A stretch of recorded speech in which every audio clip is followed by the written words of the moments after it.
Hi, first graders. The story I'm going to read you today is from our text collection, and it is called The Family Tree by David McHale.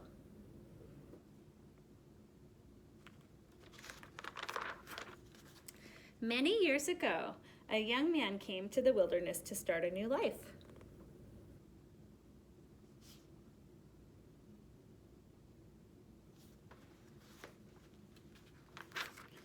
He chopped down trees to make fields for his crops and pastures for his animals.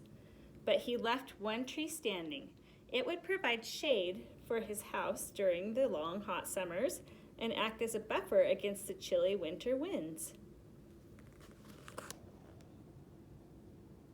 He's saying, chop, chop.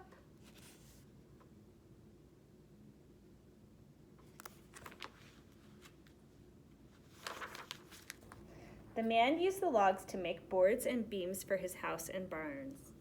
He used others to make posts and rails for his fences.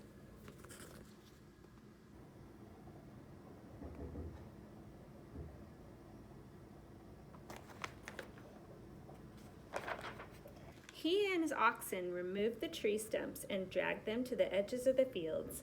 Then the man built his house. When it was finished, he went away.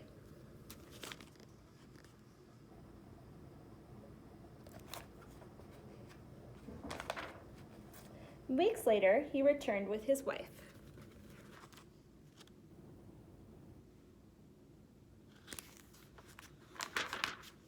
Eventually, they had a child, a son. After a while, more people came. Now the family had neighbors.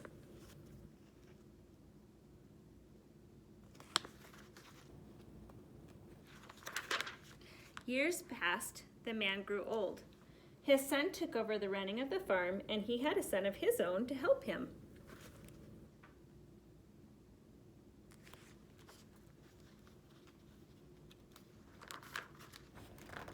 Now, the great-great-grandson of the first settler lived on the farm. The boy loved the tree. It was like a friend to him.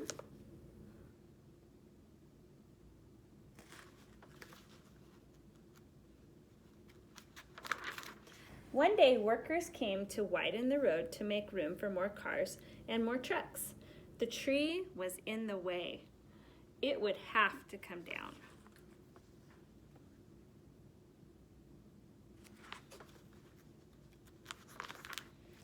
The boy protested.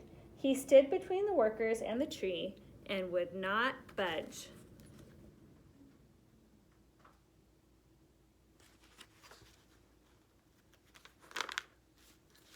A call for assistance went out.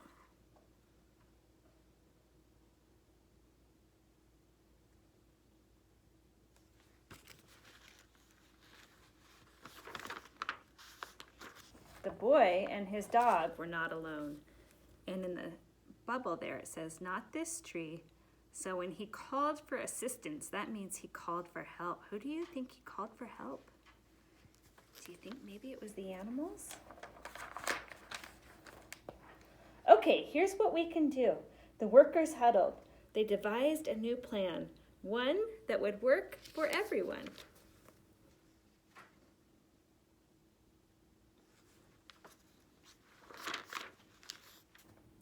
Whee!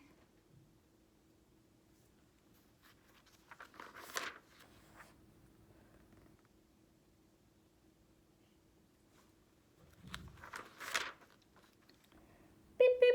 Good dig. Honk. Okay, I see that boy swinging in the tree, and I see a road going around the tree now. That must be the plan that worked for everyone. They were still able to build the tree, or I'm sorry, they were still able to build the road, but the boy got to keep his tree. Okay, so you are going to, on your vocabulary page today, choose one of the words that was in the story. So we had the word chopped, we had the word pastures, and we had the word huddled.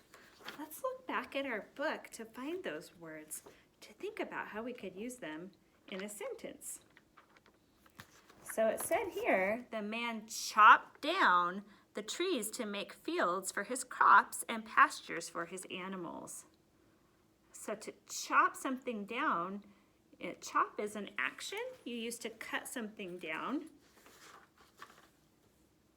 Let's see. And then we want to find pastures and huddled. So his pastures, he was chopping down the tree to make room for his pastures. You could use those two words in the same sentence. A pasture is a field where you grow things.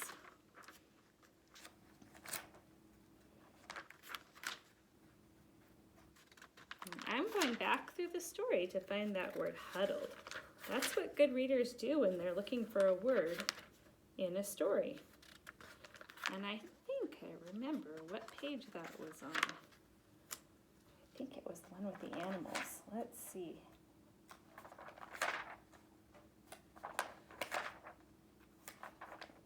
Oh, it actually was this one. It says the workers huddled. So if you look at the picture, it's going to help you with what that word means. So when they huddle, they're in a group, right? They're getting together so they were talking about a new plan. In football players huddle together when they're talking about their plan for the game. So a huddle is a close group of people. So you choose one of those words to write in a complete sentence. And then at the bottom it says, what is the family tree? So the family tree is the story we read. Sometimes people draw family trees, and that's different. That's when you draw who your parents were and who their parents were.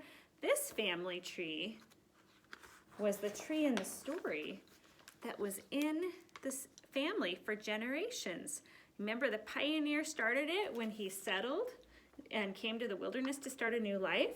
And then at the end, that boy, they said, was his great-great-grandson. So the family tree was a tree that had been in the family for many generations. His great-great-grandpa was the first one to come out and have that tree.